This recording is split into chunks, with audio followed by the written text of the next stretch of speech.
Daniel Negreanu is looking down at 6-5 offsuit. Preflop begins with the kind of passive, loose dynamic that is often the calm before a violent storm. Hey, Tony, did you used to play basketball in Australia? Yeah, I did. You were really good? I was not good, but I used to play. He played. Just like poker. Yeah. I just battle. Are you a good shooter? Bobby gonna start playing I'm reasonable. I'm not sure if good. I mean, probably like not bad if there's no defense. Seaver called. Tony folds. Probably, I don't know, 75% from the three-point line. 75%? I think that's not very high with no defense.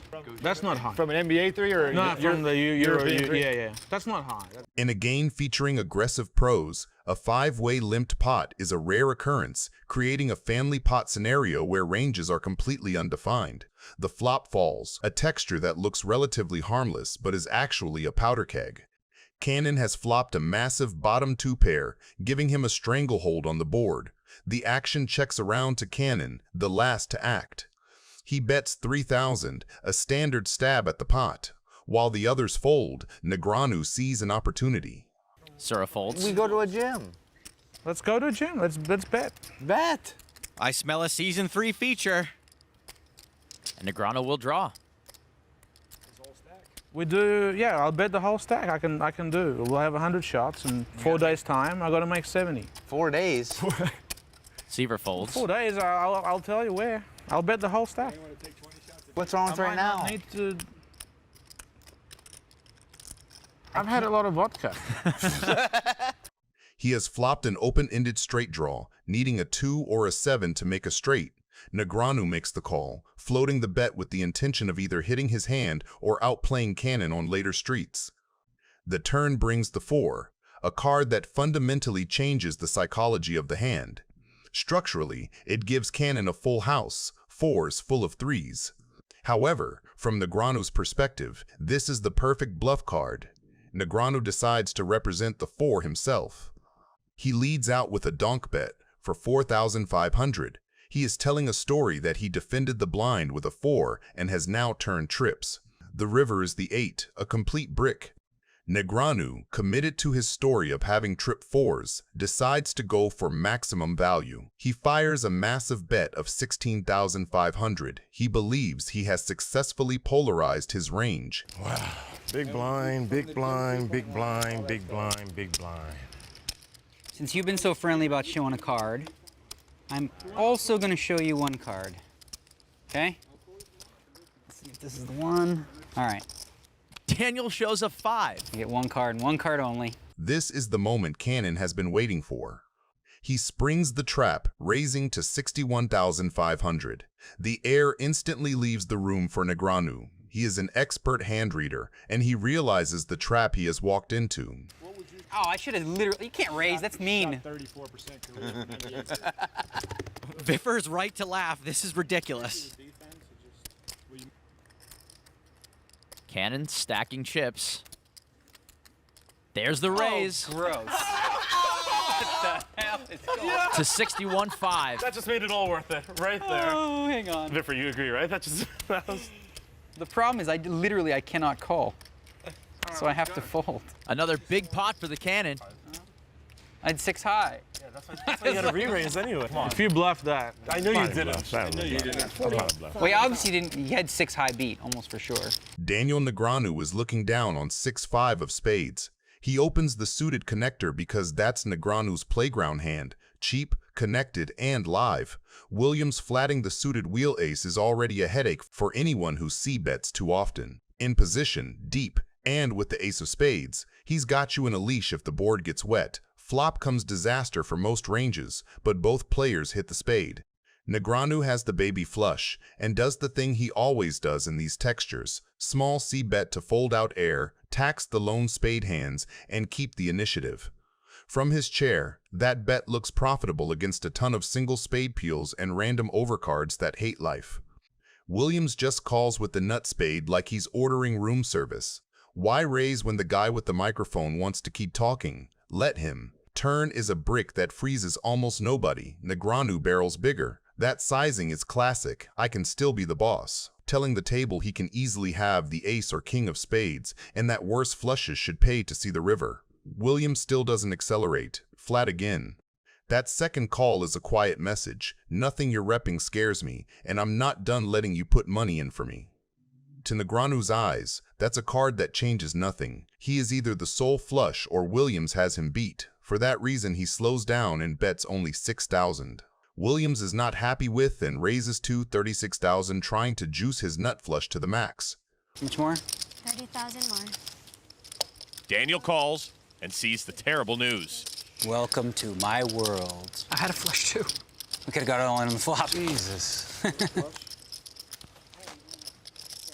Phil Hellmuth is looking down on Queen 6 suited. Pre-flop has already built a decent-sized pot, and we end up heads up with Phil Hellmuth against Ferdinand's ace-jack. Stacks are deep, they are chatting, but both know this is a spot where one big pot can flip the session.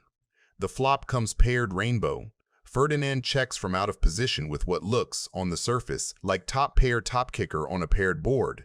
From his seat, it is a little too strong to turn into a bluff and a little too middling to start blowing up the pot. Hellmuth has absolutely smashed it. He fires 4,000 into the middle, a classic Phil value bet that looks small enough to get floated by worse aces and stubborn pocket pairs. Ferdinand just calls. His call keeps Phil's entire bluffing and thin value range alive while he sees what the turn brings. At this point, Phil is miles ahead, but the pot is already big enough that one card can flip everything. The turn is the 7 of clubs, and now the backdoor club flush is open. Ferdinand checks a second time, which from Phil's point of view is very comforting. When ace-jack or ace-king does not raise on this turn, it starts to look a lot like a pot-controlled one-pair hand or some give-ups that floated the flop. Hellmuth continues for 12,000. That sizing screams, I still have it. He is charging flush draws, extracting value from any ace, and making life miserable for pocket pairs that refuse to believe him on the flop. Ferdinand thinks, and again just calls. He cannot love it, but with ace-jack he beats all the bluffs and every worse ace that Phil is capable of barreling. The river is the ace of hearts, and that card rewrites the script. Ferdinand, who has been in check and call mode on flop and turn, now suddenly leads for 18,500. Cannon bets. I was waiting for that. That river bet is sneaky and brutal. From Ferdinand's side, it makes perfect sense. When the ace pairs, every queen in Phil's range is going to feel invincible. Is this even possible? I was thinking he was going to pay off 50,000 drawing to 2 outs. It was so sweet. Pot, and I was going to bet 30 on the end, and he was going to call me with his ace-10 or whatever. Oh, come on. Are you serious? I mean, can this just keep happening to me? It's like, you got an ace, Bus? 18-5, you'll see what I got. You called a pot size. What do you got? A pot. I got a queen.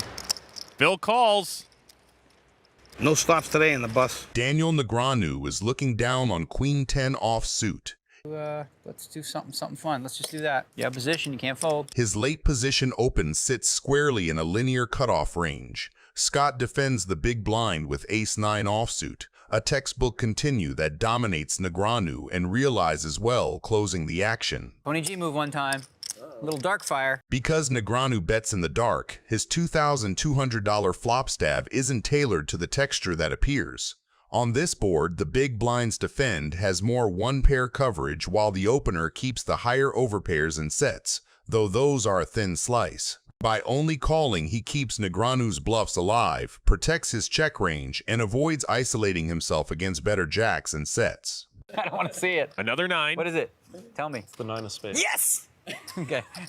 A paired top card massively benefits the blind's defend, which contains far more 9x. Negreanu's second bet in the dark for $5,600 is now functionally capped and almost never a 9.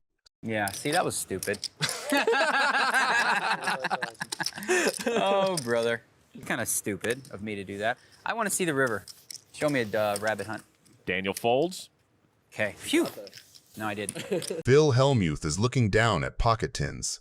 100, 200, 300. Hearing Phil talk about Alex, I kind of want Alex to felt him on this hand. Pre-flop captures the absolute chaos of the creator game, where traditional poker logic often goes out the window in favor of ego. Mr. Beast, the YouTube titan known for his splashy style, opens the action to 1,000 with 9-8 offsuit. It is a loose open, but standard for his image. Tom Dwan calls, and then the action falls to Phil Hellmuth. Sitting with pocket tens, Phil decides to put an end to the nonsense immediately. He puts in a massive 3-bet to 13,000. This is Phil's signature play, an oversized raise designed to punish the amateurs and take down the dead money right there. However, Alexandra Botez, the chess grandmaster turned poker player, has other plans. I want everyone to know that what's happening at this table is most certainly not poker. Something far different, you know? I like this game a lot better. Call it addiction. She makes the cold call, likely relying on the immense implied odds and the fact that she has position on the poker brat.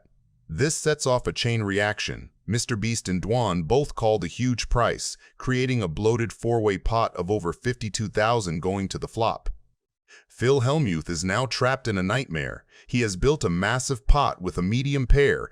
But it's rare we get all these people together in the same spot. We should enjoy it. It is nice. The flop falls. The flush for Alexandra Botez, the rich get richer.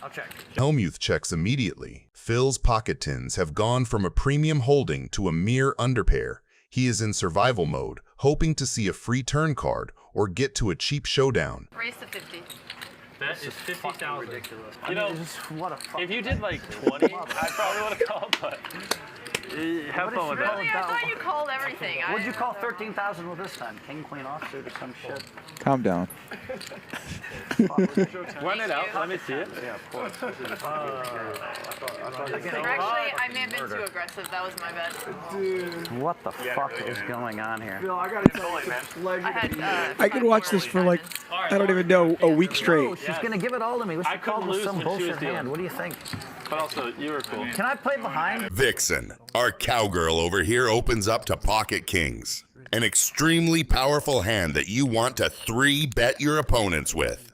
And that is exactly what she did. But against her is Zephysh holding the pocket queens, who snap calls her bet. Now only the cards will decide who will win this one. It's time to deal the flop. Vixen, 2 kings. Get her. With a massive 3-bet. Zephysh, the queens. They made a small mistake on stream which will be fixed. DQ with the ace-3 is folded and the pot is smaller. Even though our cowgirl queen was in the lead, this queen on the flop changes everything. But as she is first to act, Vixen decides to portray strength and bet $2,600. Zephysh thinks for a second, so he doesn't reveal that he is holding the current nuts and casually calls Vixen's bet. I would have 3-bet her here for sure. And a king on the turn. Set over set. 14K in the pots. It's in. The money's in.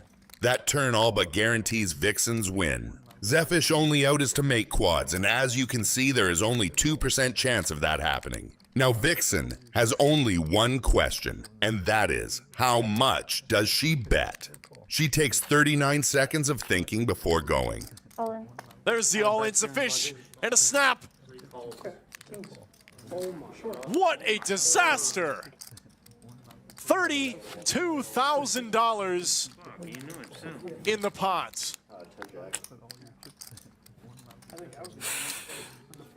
I always go once. Yeah, sure. Vixen calls for one time. Nice, huh?